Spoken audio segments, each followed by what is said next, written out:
Hello friends, welcome to సరదాగా మాకు. వినాయక చవితి వచ్చేసింది కదండి. వినాయకుడికి ఎంతో ఇష్టమైన మోదకాలు ఎలా చేయాలో చూద్దామా మరి.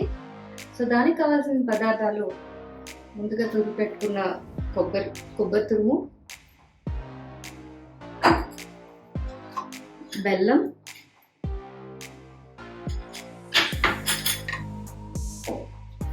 ఒక గ్లాస్ బియ్యం పిండి, కొంచెం ఉప్పు, 1 గ్లాస్ వాటర్. సో 1:1 రేషియో అండి. ఇక్కడ ఎన్ని కప్స్ అయితే బియ్యం పిండి తీసుకుంటామో అన్ని కప్స్ వాటర్ తీసుకోవాలి. సో ఎలా చేయాలో చూద్దాం రండి. సో ముందుగా స్టవ్ వెలిగించుకొని ఒక సాస్ పాన్ పెట్టుకుందాం. సాస్ పాన్లో 1 గ్లాస్ వాటర్,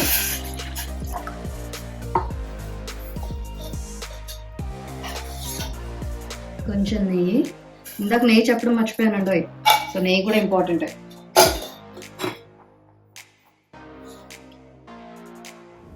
చిటికెడు ఉప్పు.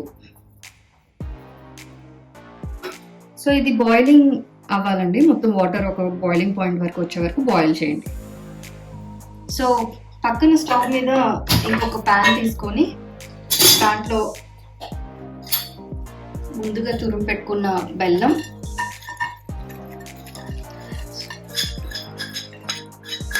నేను ఇక్కడ ఒక కప్ బెల్లం తీసుకున్నానండి, రఫ్గా చాప్ చేశాను.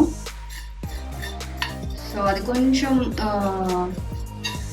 మెల్ట్ అయ్యే వరకు ఆగుదాం.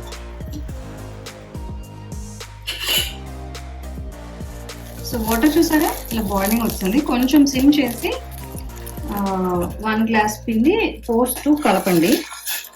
సో కొంచెం ఉండలు కట్టకుండా.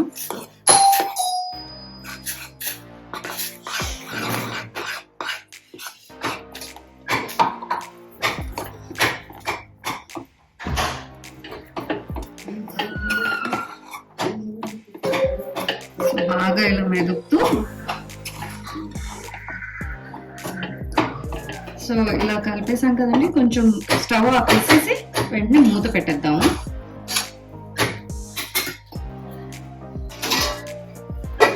మూత పెట్టేసి ఒక 5 మినిట్స్ పక్కన ఉంచేద్దామండి. ఇక్కడ చూసారు కదా కొంచెం బెల్లం ఇలా మెల్ట్ అవుతుంది. సో ఈ స్టేజ్లో ఉన్నప్పుడు కొంచెం నేను సో కొబ్బరి తురుము వేస్తున్నానండి.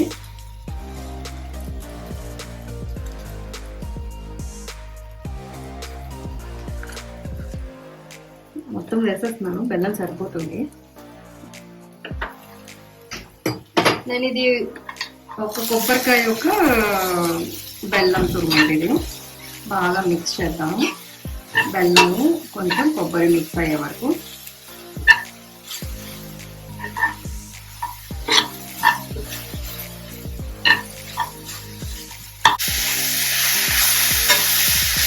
చూసారు కదా ఇలా బెల్లం మొత్తం మిక్స్ అయ్యేటట్టు బాగా కలుపుకోండి. అక్కడక్కడ ఈ బెల్లం ఉన్నది కూడా కరిగిపోతుంది, మంచిగా అయిపోయి దగ్గరకు అవుతుంది. చూసారా మొత్తం కొబ్బరి బెల్లం అంతా కలిసిపోయి ఇలా దగ్గరకు అవుతుంది.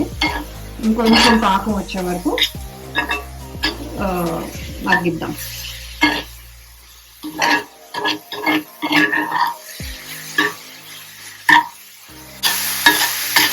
సో ఇలా అవుతున్నప్పుడు మంచి వాసన వస్తుందండి. కొబ్బరి బెల్లం కలిసి ఒక మంచి తీయటి వాసన, కమ్మని వాసన వస్తుంటుంది. ఇంకా కొంచెం దగ్గర అవ్వాలి. సో చూసారు కదా ఇలా బాగా దగ్గరకి అయింది. మొత్తం బెల్లం అంతా కూడా కరిగిపోయింది. కరిగిపోయి కొబ్బరి కూడా బాగా వేగిన మంచి స్మెల్ వస్తుందండి. సో ఇలాంటి స్టేజ్లో ఉన్నప్పుడు ఆపేస్తున్నాను. అండ్ ఇలా పట్టుకుంటే కూడా మనకి ఇట్లా ఒక తీగ పాకం బెల్లంలా అనిపిస్తూ ఉంటుంది. యా, అది మనకి అయ్యింది అన్న లెక్క. సో ఆపేస్తున్నాను. ఇలా దగ్గర ఇది ఒక బౌల్లో తీసేసి పక్కన పెట్టానండి. సో ఇందాక మనం బియ్యం పిండి తీసాం కదా, ఇది ఒత్తుకోవడానికి ఒక ప్లేట్లో తీసుకుందాం. సో ఇలా వేడిగా ఉన్నప్పుడే ఇదంతా ఒక ప్లేట్లోకి తీసుకుంటున్నాను మొత్తం.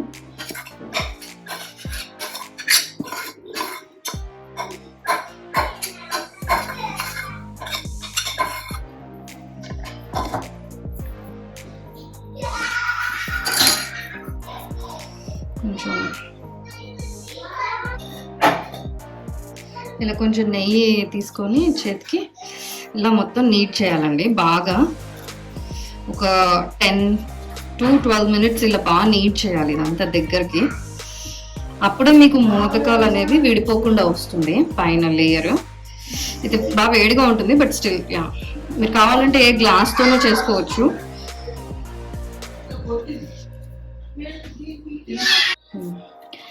సో ఇలా గట్టిగా ఒక 12 minutes, 10 to 12 minutes నీట్ చేసుకోవాలండి.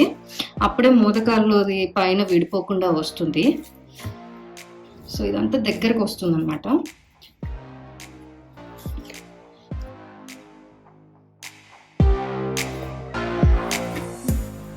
ఇప్పుడు నీట్ చేసాం కదండి, ఇలా మొత్తం దగ్గరకు అవుతుంది. ఇప్పుడు కొంచెం ఇలా బాల్ లాగా చేసి ఇలా అన్నప్పుడు, ఇలా ఒత్తినప్పుడు కొంచెం క్రాక్స్ లేకుండా విడిపోకుండా వస్తుంది ఈ కప్ అనేది. So this is the tip అనమాట. మనకి ఇలా ఉన్నప్పుడు పిండి రెడీ అయింది అని అర్థమైనట్టు. సో నా దగ్గర ఇలా మోదకాలది మోల్డ్ ఉందండి. దానికి కొంచెం నేను నెయ్యి రాస్తున్నాను 2 పక్కల.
చేసుకున్నాం కదా, వీటిని ఒక 12 minutes ఆవిరికి ఉడికించుకోవాలి.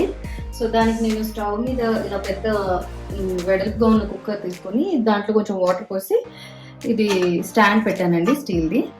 ఇలా నేను అరిటాక్ వేసుకున్నానండి ఈ గిన్నెలో. ఒక్కొక్కటి ఇలా కొంచెం ఒకదానికి ఒకటి అంటుకోకుండా వీలైనంత దూరంగా పెట్టండి.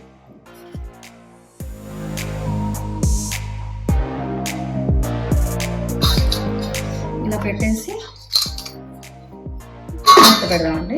ఇలా ఒక 12 minutes ఆవిరికి ఉడికించుకుందాం. సో ఆవిరి పెట్టాం కదండి, 12 minutes పైన అయింది. సో చూసారు కదా, ఇలా ఇలా వస్తాయి. సో ఇలా టర్న్ ఆఫ్ చేసేసి ప్లేటింగ్ చేసేసుకుందాం మనం.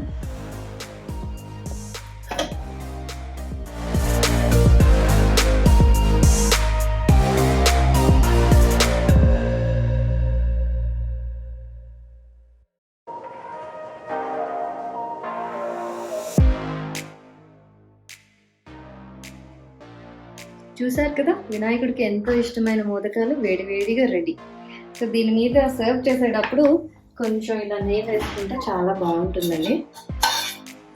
ఇలా నెయ్యి వేసుకుంటే చాలా బాగుంటుంది.